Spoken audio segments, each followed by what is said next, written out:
तो आइए आज हम लोग वर्ग 9 के संस्कृत के पंचम पाठ का अध्ययन करेंगे, जिसका शीर्षक है संस्कृतस्य महिमा।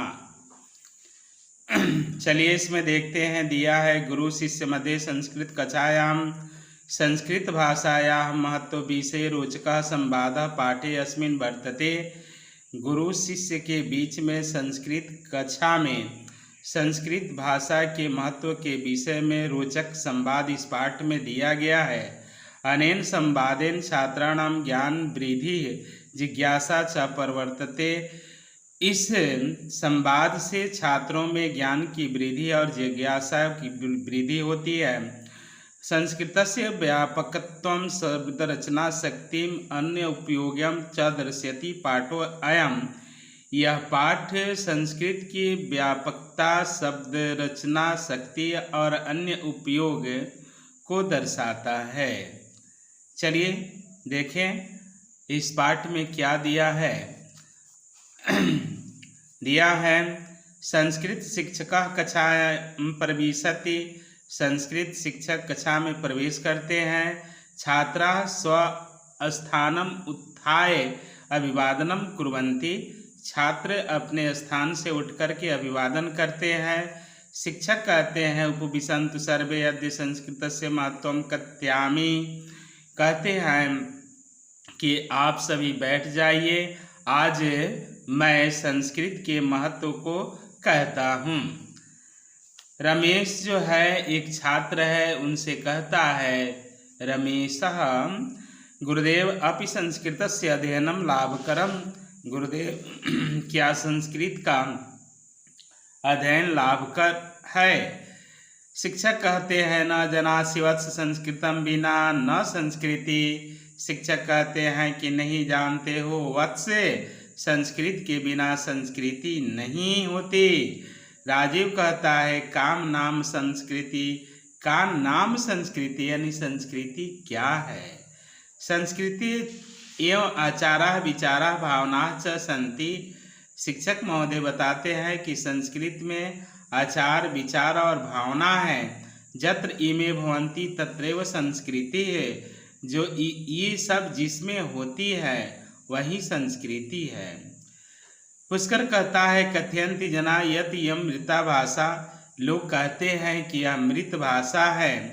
शिक्षक कहते हैं वत्स ज्ञान हीनास्ते अस्यामेव भारतीय भाषाणां जीवनम। वत्स वे लोग अज्ञानी हैं, यही भारतीय भाषा का जीवन है। अस्या एवं भारतीय भाषा निर्गता, इसी से भारतीय भाषा निकली हुई है। एतर्थम सा भाषाणां जननी कथ्यते, इसलिए इसे भाषाओं की जननी कहा जाता है।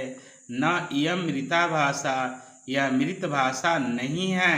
अपितु अजरा अमरा चेति, बल्कि यह अजर और अमर है। यद्यपि सा यानी जबकि वह जीवति यानी जीवित है। रमेश कह रहा है अस्यामेव भारतीय भाषाणां जीवनम, यह भारतीय भाषाओं का जीवन है। शिक्षक कहते हैं अथ किम, हाँ अवश्य सर्वा भारतीय भाषायां संस्कृत भाषाया ऋणम धारयन्ति, यानी सभी भारतीय भाषा संस्कृत भाषा का ऋणी है। अत्रैव प्राचीन वेदशास्त्रादि रचितम, यानी यहाँ ही प्राचीन वेद शास्त्रों का रचना हुआ। कहने का मतलब है कि संस्कृत में ही वेद शास्त्रों का रचना हुआ है। कमाल कहता है कि शब्द ज्ञानाय संस्कृत कोशोऽपि वर्तते किम, यानी शब्द ज्ञान के लिए संस्कृत में शब्दकोश है क्या? चलिए देखते हैं इसका उत्तर शिक्षक महोदय अगले अनुच्छेद में क्या बताते हैं। शिक्षका आम आम प्राचीना नवीनाश्च अनेक संस्कृत कोशाः सन्ति। हाँ हाँ, प्राचीन और नवीन यानी नए और पुराने अनेक संस्कृत कोश है। शब्द रचना विधि अपि व्याकरणे वर्तते, यानी शब्द रचना की विधि व्याकरण में है। ते लक्ष्यशः शब्दाः निर्मीयन्ते, उसे लाखों जो है शब्द का निर्माण होते हैं। अन्यासु भाषासु प्रदीयन्ते, और अन्य भाषाओं को भी ये प्राप्त है। पुष्कर कहता है कस्या व्याकरण अपूर्वम तहि, तो इसका व्याकरण अपूर्व है। शिक्षक कहते हैं अत्र पाणिनि श्रेष्ठ व्याकरण आसीत, यहाँ पाणिनि व्याकरण के ज्ञाता थे। तत्सदृश न कुत्रापि व्याकरणौ जातः, उसके समान व्याकरण का ज्ञाता कोई नहीं हुआ। लतिका कहती है किम पाणिनि समानः कुत्रापि व्याकरणो नास्ति, क्या पाणिनि के समान कोई व्याकरण का ज्ञाता नहीं है। शिक्षक कहते हैं आम अस्य उत्तरम सर्वत्र मौनम अस्ति, यानी उसके उत्तर के लिए सभी मौन हो जाते हैं। रमा कहती है गुरुदेव मम पिता कथयति यत संगणके अपि संस्कृतम सहायकम भवति, मेरे पिताजी कहते हैं कि संगणक यानी कंप्यूटर यंत्र में संस्कृत सहायक होती है। शिक्षक कहते हैं सत्यम वदति पिता, तुम्हारे पिता सत्य बोलते हैं। अपि च योग शास्त्रे पतंजलि कृतम योग दर्शनम अपि अपूर्वम, यानी योग शास्त्र में पतंजलि द्वारा किया हुआ रचना किया हुआ योग दर्शन अपूर्व है। कमाल कहता है कि पूज्यवार्य श्रूयते यत संस्कृते क्रियारूपाणि असंख्यानि सन्ति, सुनना जाता है कि संस्कृत में क्रिया रूप जो है असंख्य है। शिक्षक कहते हैं सत्यम एतत्, यह सत्य है। धातव एवं द्विसहस्राधिका, यानी धातु जो है 2000 से अधिक है। तेषाम 10 लकारेषु नाना रूपाणि भवन्ति, उसके 10 लकारों में अनेक रूप होते हैं। सर्वेषु लकारेषु 9 रूपाणि सन्ति, सभी लकारों में 9 रूप होते हैं। पुष्कर कहता है कि धातु अपि त्रिधा भवन्ति इति भवान उक्तवान, आपने कहा कि धातु के 3 रूप होते हैं। शिक्षक कहते हैं हम अनियाम हम केचित् आत्मनेपदे, केचित् परस्मैपदिनः, केचित् उभयपदिनः, यानी कुछ आत्मनेपदी, कुछ परस्मैपदी और कुछ उभयपदी हैं। एवं त्रिधा ते भवन्ति, ये 3 तरह की होती है। रहीम कहता है तदा तो भाषायम् अतीव जटिला, यह भाषा तो बहुत जटिल है। शिक्षक कहते हैं कि नाना सरला पिसा कठिना पिसा, यह सरल भी है और कठिन भी है। सामान्य प्रयोगे सरला गुड विषय निरूपणे जटिला, यानी सामान्य प्रयोग में यह सरल है और गुड विषय के निरूपण में यह कठिन है। यथेच्छम प्रयोग क्रियते, इसे इच्छा के अनुसार प्रयोग किया जाता है। रमा करिए गुरुदेव किम विज्ञानानि अपि संस्कृते सन्ति, गुरुदेव क्या संस्कृत में विज्ञान संबंधी विषय भी हैं। शिक्षक कह रहे हैं किम कथ्यसि भूगोल खगोल विषय आर्यभट्टयम बृहत् संहिताम इत्यादि ग्रंथा प्रसिद्धा, यानी क्या कहती हो भूगोल और खगोल के विषय में आर्यभट्टयम का बृहत् संहिता क्या है, प्रसिद्ध ग्रंथ है। राजीव कहता है अतः परम नास्ति किम अपि, क्या इससे अतः इससे महान कुछ नहीं है। शिक्षक कहते हैं अथ कथम नास्ति, क्यों नहीं। बीज गणितम चिकित्सा शास्त्रम भौतिक विज्ञानम रसायन शास्त्रम वनस्पति विज्ञानम वास्तु विज्ञानम विधि शास्त्रम संगीत शास्त्रम इत्यादि नाना ग्रंथेषु प्रकाशितानि सन्ति, यानी बीजगणित चिकित्सा शास्त्र भौतिक विज्ञान रसायन शास्त्र वनस्पति विज्ञान वास्तु विज्ञान विधि शास्त्र संगीत शास्त्र आदि अनेक ग्रंथ इसमें प्रकाशित हुए हैं। प्राचीनम भारतीयम विद्वान पठितव्यम, यानी प्राचीन भारतीय विज्ञान को पढ़ना चाहिए। चलिए देखते हैं आगे अगले अनुच्छेद में क्या दिया हुआ है। अगले अनुच्छेद में देख रहे हैं कि किम प्रतियोगी परीक्षासु संस्कृतम उपयोगी वर्तते, यानी किम प्रतियोगी परीक्षासु संस्कृतम उपयोगी वर्तते, क्या प्रतियोगी परीक्षाओं में संस्कृत उपयोगी होता है। शिक्षक कहते हैं प्राय सर्वत्र प्रशासनिक परीक्षासु संस्कृतम अपि ऐच्छिको विषयः, प्राय सभी जगह प्रशासनिक परीक्षाओं में संस्कृत जो है ऐच्छिक विषय होती है।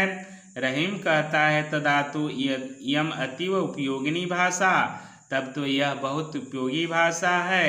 शिक्षक अत किम अवश्य ही पुष्कर्त ही नूनम सर्वेषु अस्माभि मनोजोग्यन संस्कृतम पठनीयम धन्येयम भाषा, तब तो हम सभी को मन से संस्कृत अवश्य पढ़ना चाहिए, यह भाषा धन्य है। इसी के साथ यह अध्याय समाप्त हुआ। अगर वीडियो आपको अच्छी लगी हो तो उसे लाइक ज़रूर करेंगे, शेयर ज़रूर करेंगे और सब्सक्राइब करना नहीं भूलेंगे, साथ ही कमेंट करना भी नहीं भूलेंगे। चलिए अब हम देखते हैं अभ्यास में क्या दिया हुआ है। अब हम अभ्यास का अध्ययन करेंगे।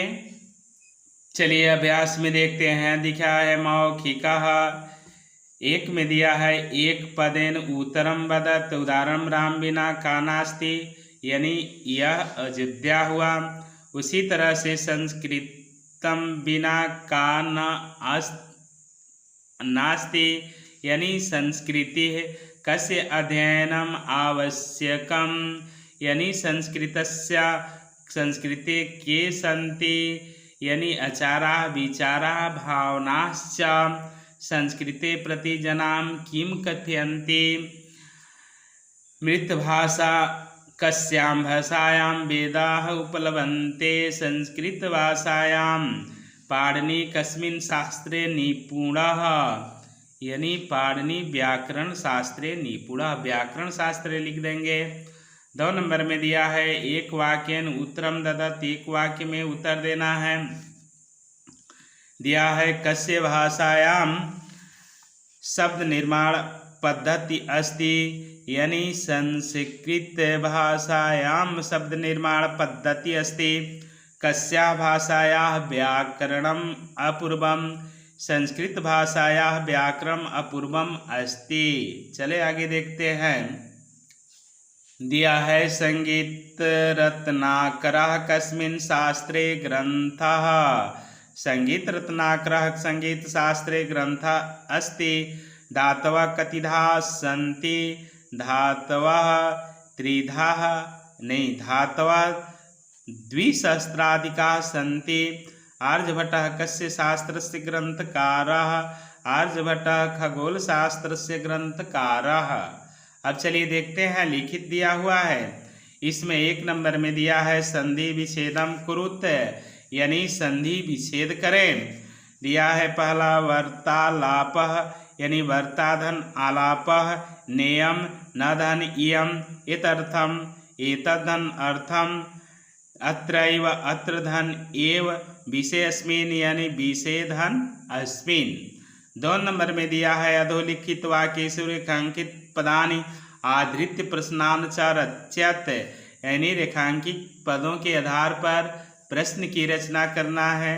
दिया है संस्कृतम बिना न संस्कृति, यानी का बिना न संस्कृति, संस्कृते एवं आचाराद्यः, यानी कस्मिन् एवं आचाराद्यः भारतीयः भाषास्यारिणं धारयन्ति, भारतीय भाषास्या किं धारयन्ति। 10 उपनिषदः सन्ति, कति उपनिषदः सन्ति। आगे दिया है पाणिनि व्याकरणः अस्ति, यानी पाणिनि को आसीत्। अगला क्वेश्चन दिया है अधोलिखित वाक्येषु कोष्ठात् समुचितं पदम आदाय रिक्त स्थानानि पूरयत, यानी इसमें जो है कोष्ठक से शब्द लेकर के खाली स्थान को पूरा करना है। क में दिया है संस्कृतम बिना न, इसमें संस्कृति भर देंगे। भाषाणाम जननी, भाषाणाम जननी संस्कृतम भर देंगे। यम भाषा अजरामरा भर देंगे। क्रियार्थ लकारः 10 लकाराः सन्ति। व्याकरण शास्त्र से लेखकः पाणिनिः लिख भर देंगे। अब इसमें दिया है 4 नंबर क्वेश्चन में देखते हैं। दिया है संस्कृते अनुवादम कुरुत, यानी संस्कृत में अनुवाद करना है। विनय के बिना विद्या व्यर्थ है, यानी विनयम बिना विद्या व्यर्थम भवति। ज्ञान के बिना सुख नहीं, यानी ज्ञानम बिना सुखम नास्ति। राम के बिना अयोध्या नहीं, रामम बिना अयोध्या नास्ति। वेद चार है, यानी वेदाः चत्वारो सन्ति। पुराण 18 है, अष्टादश पुराणाः सन्ति। स्मृतियाँ 108 है, शत अष्टोत्तर उपनिषदाः सन्ति। इसी के साथ यह अध्याय समाप्त हुआ। पुनः मिलेंगे आपसे अगले वीडियो में अगले अध्याय के साथ। तब तक के लिए हम आपसे विदा लेते हैं। जय हिंद, जय भारत।